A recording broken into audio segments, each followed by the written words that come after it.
Donc on va prendre, c'est dans 1 Samuel.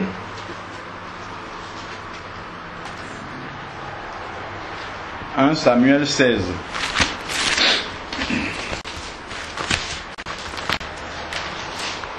1 Samuel chapitre 16. «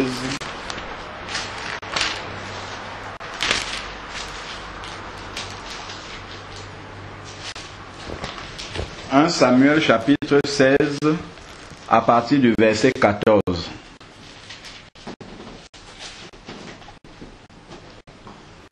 L'esprit de l'Éternel s'écarta de Saül, tandis qu'un mauvais esprit venant de l'Éternel le remplissait d'épouvante. Les serviteurs de Saül lui dirent: voici qu'un mauvais esprit venant de Dieu t'agite. Que notre Seigneur parle. Tes serviteurs sont à ta disposition. Ils chercheront un homme qui sache jouer la harpe. Il en jouera quand un mauvais esprit venant de Dieu sera sur toi, et tu iras mieux. Saül répondit à ses serviteurs: trouvez-moi donc un homme qui joue bien et amenez-le-moi. L'un des jeunes serviteurs prit la parole et dit: voici donc, j'ai vu un fils d'Isaïe de Bethléem qui sait jouer, c'est aussi un vaillant héros, un guerrier parlant bien, un bel homme, et l'Éternel est avec lui. Saül envoya des messagers à Isaïe pour lui dire: envoie-moi ton fils David qui est avec le troupeau. Isaïe prit un âne qu'il chargea de pain, d'une outre de vin et d'un chevreau, et l'envoya à Saül par l'intermédiaire de son fils David. David arriva et se tint devant Saül, qui l'aima beaucoup, et en fit son porteur d'armes. Saül envoya dire à Isaïe: je te prie de me laisser David, car il a obtenu ma faveur. Lorsque l'esprit venant de Dieu était sur Saül, David prenait la harpe et en jouait. Saül respirait alors plus à l'aise et se trouvait mieux, et le mauvais esprit s'écartait de lui. Saül a fait appeler quelqu'un qui jouait un instrument de musique, mais ce n'était pas n'importe qui. On a dit: c'est quelqu'un dont l'Éternel était avec. C'est verset 18 à la fin. Et l'Éternel est avec lui. Donc c'est quelqu'un qui glorifiait l'Éternel dans sa vie, et lorsqu'il chantait pour la gloire de Dieu, et parce qu'il chantait pour la gloire de Dieu, la paix du Seigneur venait. Ça, c'est pour compléter le message qu'on a donné tout à l'heure, pour dire que l'adoration du Seigneur a une puissance de guérison aussi.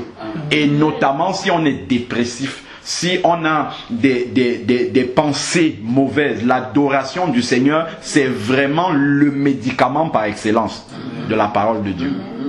Parce que lorsque nous adorons le Seigneur, sa présence même vient. Et lorsque la présence du Seigneur est manifeste, aucun esprit qui ne confesse pas le nom du Seigneur ne peut être présent là. Et nous savons que les esprits qui apportent la déprime, la dépression, sont d'autres esprits. Ce ne sont pas les esprits, ce ne sont pas des esprits qui viennent du Seigneur. Donc, il faut prendre, je dis pour nous tous, en fait, l'adoration doit être un mode de vie pour nous. Nous sommes en train de prendre une douche, nous adorons le Seigneur. Nous sommes en train de préparer dans notre cuisine, nous adorons le Seigneur. En train de faire le service, nous adorons le Seigneur. Donc, constamment dans une attitude d'adoration. La bouche, les lèvres qui confessent le nom de Jésus, comme nous dit Hébreux 13 là-bas, les lèvres qui confessent le nom de Jésus, ce sont celles-là qui offrent des sacrifices de louange au Seigneur. Et ça amène la présence de Dieu. C'est pour ça qu'on a dit ici, l'Éternel est avec lui. Il faut les lèvres qui adorent le Seigneur, soit des lèvres qui marchent avec Jésus également. Et là, dès que je veux être dans la déprime, tout de suite j'entonne un cantique, je commence à chanter et tout de suite la joie est là. La joie revient. La paix revient, la sérénité revient, parce que c'est le Seigneur à ce moment-là, puisqu'on dit le Seigneur siège au milieu de la louange de son peuple, c'est lui-même qui descend pour mettre le verset de Jean 14 qu'on a lu là, verset 27, je vous donne ma paix. Là, il descend avec cette paix-là. Et puis là, on est calme. On sait que notre vie, Seigneur, tu as le contrôle de tout. Parce que quand nous chantons comme ça, nous adorons le Seigneur, c'est la parole de Dieu que nous confessons, hein, et ça fait grandir la foi, parce que l'adoration, c'est la prière et c'est en même temps la parole de Dieu que nous sommes en train de confesser, et ça nous fait grandir dans la foi. C'est pour ça que des fois, quand on a passé un bon moment comme ça dans l'adoration, après on se sent comme transporté par des ailes. On est capable de parler de Jésus à n'importe qui. On est vraiment sur des ailes, parce que à ce moment-là, le Seigneur est en train de faire un travail profond lorsqu'on l'adore. Il est en train de faire un travail profond dans notre cœur, dans notre pensée surtout. Il renouvelle cette pensée-là par sa pensée à lui. Et ça, c'est vraiment un médicament très important que des fois on néglige, parce qu'on pense que l'adoration, c'est juste pendant le moment du culte et après, dans la semaine. Non. L'adoration, ça doit être une vie, en fait. Et c'est notre vie, comme je dis souvent, c'est notre vie que nous chantons au Seigneur. Voilà, parce que ça vient du cœur, ça vient de cette relation personnelle que nous avons avec Dieu. Amen. Ça c'est. Et pour donner un témoignage, justement, par rapport à la puissance de l'adoration vis-à-vis de la dépression, nous avons servi le Seigneur, justement, au sein d'un ministère pendant quelques années, et justement ce sont des serviteurs de Dieu qui ont une assemblée de maison comme ça chez eux, et justement à un moment il y a eu un frère qui est venu, qui croyait qui avait reçu le Seigneur, un frère, et c'était un homme d'affaires. Cet homme d'affaires là, il a fait des affaires, et il faisait beaucoup de choses pour le Seigneur. Quand il faisait ses affaires, il essayait toujours de faire les choses pour la gloire de Dieu, en fait, comme tel que le Seigneur le conduisait. Mais il y a eu, je ne sais plus trop dans les détails quel a été le problème, ou un terrain qu'il fallait acheter, je ne sais pas, il a investi, il a tout perdu. Tout perdu, et il s'est retrouvé avec des dettes énormissimes. Je crois un truc comme 400 000 euros, ou plus même que ça. Et immédiatement, il a sombré dans une dépression hors norme. C'est un Suisse. Il vient en Suisse, c'est ça, non? Voilà. Et donc, quand on l'a ramené là-bas, quand sa femme, parce que bon, sa femme croit, elle est restée quand même, on va dire, un peu dans la foi. Chaque fois que sa femme lui dit, chérie, maintenant on va faire ça, il était là comme un légume. Il regarde sa femme, il n'avait le goût à rien du tout, il ne voulait plus rien faire, il ne voulait plus se battre dans la vie, il ne voulait plus rien faire. Tiens, on va trouver un appartement. Elle le regarde seulement. Je crois qu'on l'a vu peut-être pendant 3 ou 4, parce que nous on allait une fois par mois, peut-être 3 ou 4 fois comme ça. Quand il venait, il s'asseyait. Quand on adorait le Seigneur, soit il baissait la tête, il ne chantait pas. Mais vers la 3e ou la 4e fois, la joie était revenue. Je vous assure que l'adoration qu'il y avait là-bas a guéri ce monsieur-là. Totalement, complètement. Et sa femme a commencé à témoigner que maintenant, c'est lui qui fait les démarches pour trouver la maison, parce qu'on les avait sortis même de leur maison. Il a retrouvé la joie. parce que l'adoration était là. 2, parce qu'il voit d'autres chrétiens en joie, en fait. Et donc, il se dit, mais tout n'est pas perdu. Le Seigneur est encore là, et ainsi de suite. Et ça, vraiment, ça c'est quelque chose qu'on a vécu manifestement, parce que on ne se réunissait pas avec lui seulement comme ça dans un culte. Quand on allait là-bas, on passait des week-ends, on passait 3 jours, 2 ou 3 jours. Donc on était ensemble comme ça pendant 2 ou 3 jours là-bas.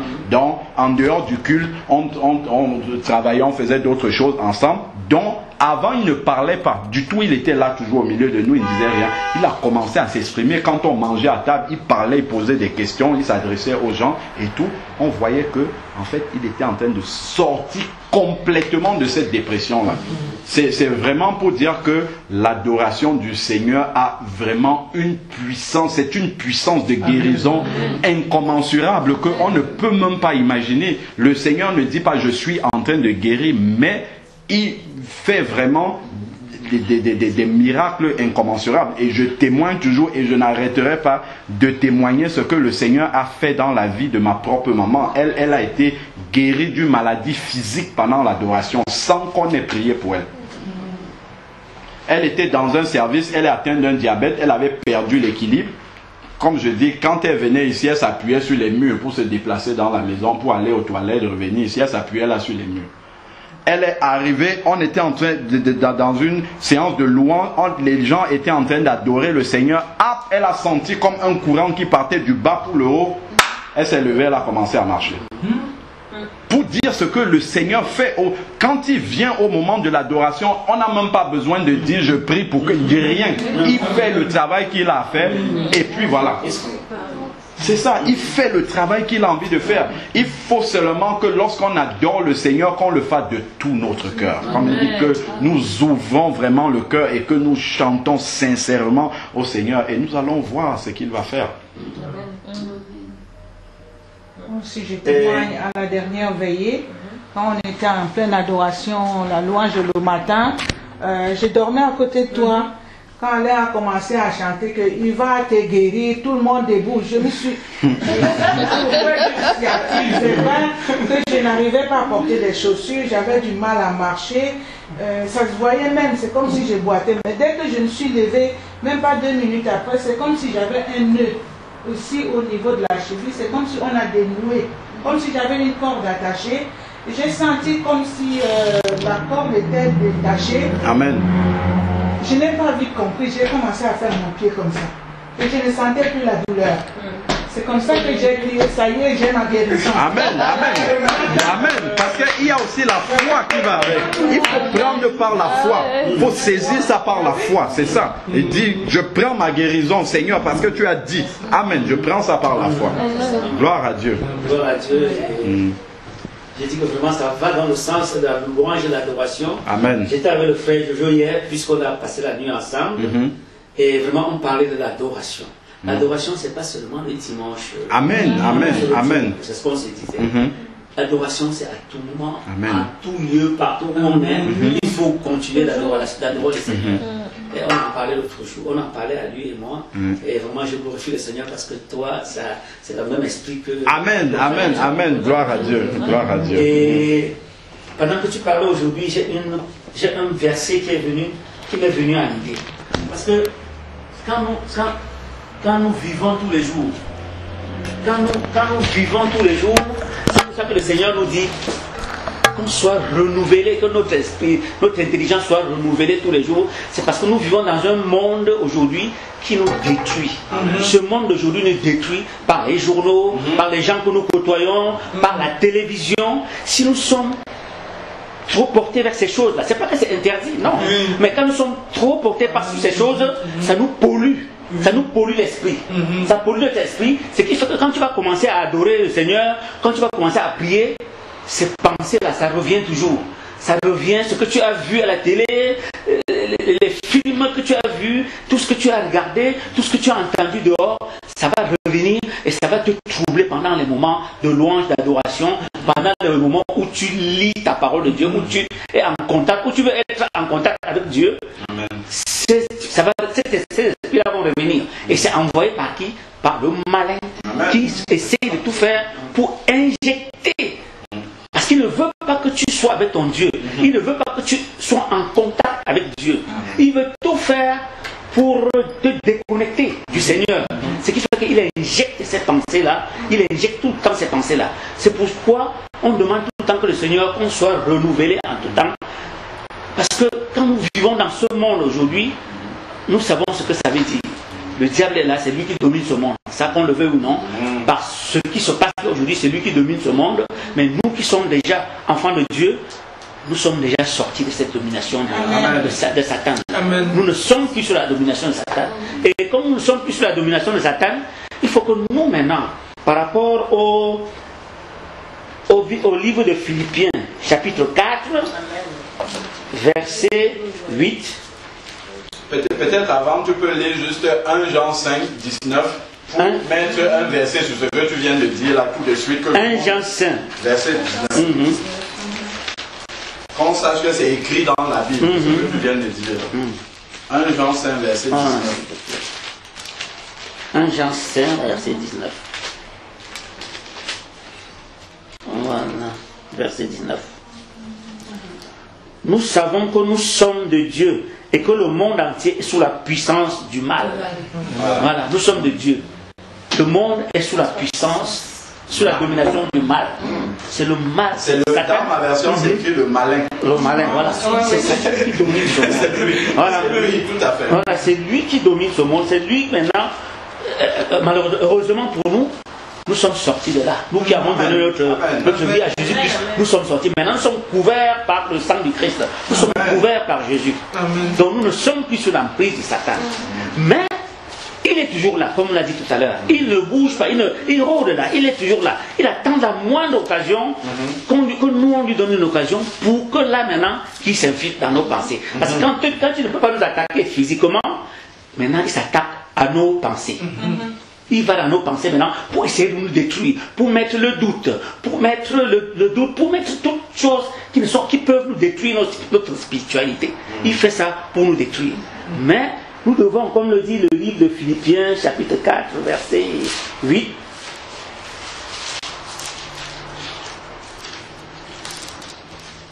lis dans ta version. Moi elle a une version 8 secondes. Au reste, frères, que tout ce qui est vrai, tout ce qui est honorable, tout ce qui est juste, tout ce qui est pur, tout ce qui est aimable, tout ce qui mérite l'approbation, ce qui est vertueux et digne de louange soit l'objet de vos pensées. Amen. Amen. Amen. Amen. Nos pensées doivent toujours être portées vers ces choses honorables, aimables, vraies, justes. Nous devons demander tout le temps à Dieu de nous renouveler nos pensées et que nos pensées soient toujours portées vers ce que le Seigneur a cité dans sa parole. Amen. Parce que si nous ne sommes pas portés vers ça, forcément nos pensées seront portées ailleurs. Amen. C'est ça, tout à fait. Ah oui, je vais lire la version David Martin. Ah, d'accord. Oui, il dit: au reste, mes frères, que toutes les choses qui sont véritables, toutes les choses qui sont véritables, toutes les choses qui sont justes, toutes les choses qui sont pures, toutes les choses qui sont aimables, toutes les choses qui sont de bonne renommée et où il y a quelque vertu quelle que soit la louange, que toutes ces choses occupent vos pensées. Amen. Amen. Amen.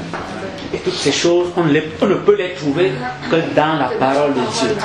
Que dans la parole de Dieu. Et il faut que tout le temps nos pensées, tout soit renouvelé à tout moment par la parole de Dieu. Amen. Par les pensées de Dieu. C'est très, très, très, très important par rapport à notre environnement aujourd'hui. Par rapport à notre environnement, vraiment, on doit faire très attention à ce qu'on lit, très attention à ce qu'on regarde, très attention à ce qu'on écoute, très attention à tout ce qu'on touche. On doit faire très attention. Voir si réellement ça glorifie le Seigneur. Amen. Et si ça ne glorifie pas le Seigneur, ça ne vaut pas la peine de regarder. Si ça ne glorifie pas le Seigneur, ça ne vaut pas la peine de rentrer dans un débat ou dans une discussion qui ne glorifie pas le Seigneur. Parce que tu en sortiras encore pollué plus qu'avant. Tout à fait, exactement. Tu en sortiras pollué. Donc nous devons être portés, nos pensées doivent être portées par tout ce qui a été cité ici. Amen. Moi, enfin, frères et sœurs, portez vos pensées sur tout ce qui est vrai, tout ce qui est honorable, tout ce qui est juste, tout ce qui est pur, tout ce qui est digne d'être aimé, tout ce qui mérite l'approbation, ce qui est synonyme de qualité morale. Amen. Et ce qui est digne de louange. Amen. Nous devons être portés par ça, vers ça. Comme quoi, nos pensées doivent être renouvelées tout le temps. Parce que si nous ne renouvelons pas nos pensées tout le temps par la parole de Dieu, ça va être renouvelé autrement. Par les pensées, par autre chose. Ça va être renouvelé par autre chose. Tout à fait. Parce que la pensée ne reste pas vide. Non, elle ne reste pas vide. Ça va être renouvelé par autre chose. Donc vraiment, c'est quand tu parlais, c'est ça qui m'est venu à l'esprit et vraiment j'ai voulu partager avec vous. Parce que des fois, lorsque Tu dis par exemple à quelqu'un, bon, voilà, maintenant moi je n'écoute plus la musique du monde. Ah oui, vous exagérez. Pourquoi vous... C'est très subtil. Hein? Tu l'as bien dit tout à l'heure. Faisons attention à ce que... Ah, je ne regarde... Je n'ai plus le temps même pour regarder les films, tout ça. Quand je regarde la télé, je suis le journal. Les gens, mais vous exagérez tout. Parce que le combat spirituel est très subtil. Les gens se lèvent. Oh, au nom de Jésus, je fais... Tu as la pensée polluée déjà. Tu as la pensée polluée et le malin sait que ta pensée est polluée. Quel combat spirituel tu vas venir ordonner au nom de Jésus avec une pensée qui n'est pas celle de Dieu? C'est pour ça que plus nous avançons dans la connaissance du Seigneur, plus le Seigneur va nous éloigner de ces choses-là. Il va nous éloigner de ces choses-là. De cette façon-là, comme tu as dit, quand notre pensée sera renouvelée par la parole de Dieu, quand tu viens confesser le nom de Jésus, ta pensée même est alignée avec la parole de Dieu et tu sais ce que tu es en train de dire. Tu sais ce que tu es en train de faire et tu sais que c'est ça qui est la vérité. Parce que toute ta vie est centrée là-dessus. Mais s'il y a un mélange, un peu de télé, un peu de philosophie, un peu de je ne sais pas trop quoi, parce que quand tu écoutes la musique du monde, comme tu ne t'en rends pas compte, mais ça te souille.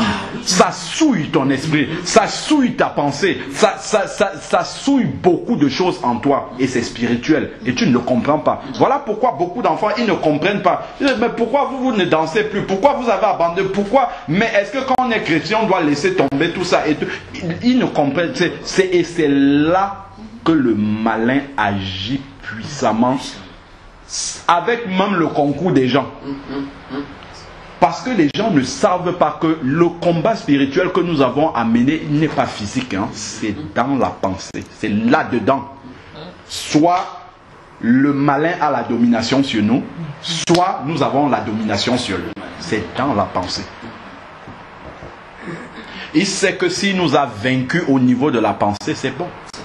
C'est bon, il n'aura plus grand chose à faire. S'il nous a vaincus dans la pensée, c'est bon. C'est suffisant pour nous faire marcher comme il a envie de nous faire marcher.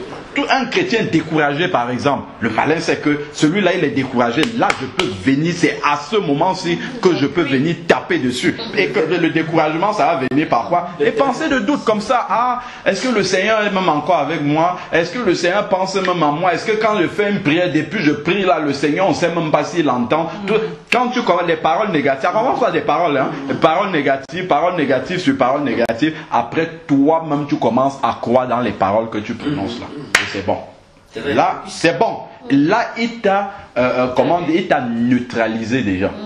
Là, il t'a neutralisé. Et voilà comment il va commencer à te conduire à gauche, à droite. Dès que tu es dans le doute, c'est fini. À gauche, à droite, balloter à tout. Dès qu'on te dit, ah, tel homme prie là-bas, vous tu cours déjà parce que tu penses que Dieu est là-bas. Oh, tel autre prie là-bas, il y a des miracles. Vous, tu cours. Alors que Dieu, la Bible est là avec toi tous les jours et tu as l'Esprit de Dieu. Donc tu n'as pas besoin de courir à gauche, à droite pour aller chercher Dieu quelque part. Tu l'as avec toi, il est en toi. Son esprit habite en toi. Oui, tu as besoin de communier avec des frères et sœurs, mais Dieu est avec toi chaque jour. Et ça, tu ne dois pas douter. Mais quand on commence à écouter, comme tu parlais des conversations, tu entres dans les conversations des gens du monde avec leur raisonnement et tu commences à raisonner comme eux. Pourtant, tu ne marches pas avec la même espérance. Tu sais l'espérance qui est attachée à ton salut. Mais quand eux, ils vont commencer à douter, ah, les retraites là, ça va même se passer comment? Ah, moi, je vais aller marcher pour les retraites. Te voilà aussi, tu vas marcher pour les retraites. Sais-tu si Jésus va revenir avant la retraite? Tu ne sais pas. Alors que toi, tu es en train de préparer l'enlèvement, mais te voilà qui est en train de marcher pour la retraite. C'est comme si tu ne comprends pas souvent les chrétiens, tu vois, ils sont en train de lutter. Mais pourquoi? La parole est là pour nous cadrer. Pour nous cadrer, nous devons nous aligner, comme tu disais, sur les pensées de Dieu et nous limiter à ça. Et éviter que autre chose vienne nous polluer. Parce que ces autres choses-là que nous négligeons, ça fait un travail progressif dans notre pensée de pollution. Ça pollue et ça résiste à la parole de Dieu. Quand nous lisons la parole de Dieu, il y a une résistance avec ces choses-là. Ça résiste. Amen. Pour la voisine, en fait, la dernière fois, je voulais rendre grâce à Dieu et vous remercier pour les prières. Bon, parce que entre temps dans la semaine je suis passée la voir et je demandais au Seigneur de m'aider à trouver les mots pour vraiment aider à sortir l'apaiser. Alors le lundi je suis passée ce n'allait pas, je continue à pleurer sur mon enfant et donc je l'exhortais. Mardi je suis passée et je lui ai dit mais tu peux pas rester dans cette situation, ça sert à rien de pleurer, il faut plutôt prendre le temps de prier. Déjà pour ton mari, pour ta belle famille, pour toi-même, pour ton mariage. Et pour ton mariage aussi. Et c'est l'occasion de faire le point avec le Seigneur. Est-ce que tu es vraiment dans le Seigneur? Parce que comme je l'exhorte aussi de prier, il n'est pas loin des saints. Est-ce que tu es vraiment dans le Seigneur? Prends ce temps pour prier, pour adorer. Après, chacun est différent. Il y en a quand ils adorent, ça les apaise. Quand ils prient, ça les apaise. Donc je l'ai vraiment exhorté. Et le mercredi, je n'ai pas pu y aller parce que on n'a pas prié. Le jeudi, je suis partie. J'avais complètement changé. Bonne nuit. Je lui dis alors ça va mieux. Elle me dit dès que tu m'as parlé là, on a l'impression que c'est Dieu qui t'a envoyé. Gloire à Dieu. Amen. Gloire à Dieu. Dès que tu es parti là, gloire à Dieu. J'ai commencé à chanter les louanges. Elle me dit son mari est arrivé vers 21h, il lui a dit mais puisque son mari n'est pas chrétien, il lui dit mais ta chanson est belle. Amen. Comment le Seigneur, gloire à Dieu. on s'en fout pour dire le pouvoir, la louange est vraiment très fort. Elle dit contre toute attente, son mari est venu parce que bon, comme ils étaient en froid, dès qu'elle chantait là, il arrive dans la cuisine, il dit mais ta chanson est belle hein. Elle est vraiment belle ta chanson. Il repart dans la chambre, il revient. Mais elle est vraiment belle ta chanson. Elle a béni son Seigneur. Et jusqu'aujourd'hui ça va mieux. Elle dit, dès qu'elle a chanté, c'est comme si le Seigneur apporte. Elle a dit qu'elle a ressenti comme le Seigneur apportait tous ses fardeaux. Même quand elle pleurait, elle savait que bon Seigneur, c'était les pleurs où tu me dis que vraiment tu m'apaises. Je bénis le Seigneur pour ça. Amen. Juste pour mettre les Jojo et Serge de Bruno dans le contexte, en fait, dimanche dernier, quand on était en train d'adorer, voilà, la voisine est venue en pleurs, en fait, ici. Elle a eu des soucis avec son mari. Elle est venue en pleurs et c'est Linda qui est partie. Et puis Linda est partie avec elle. Moi,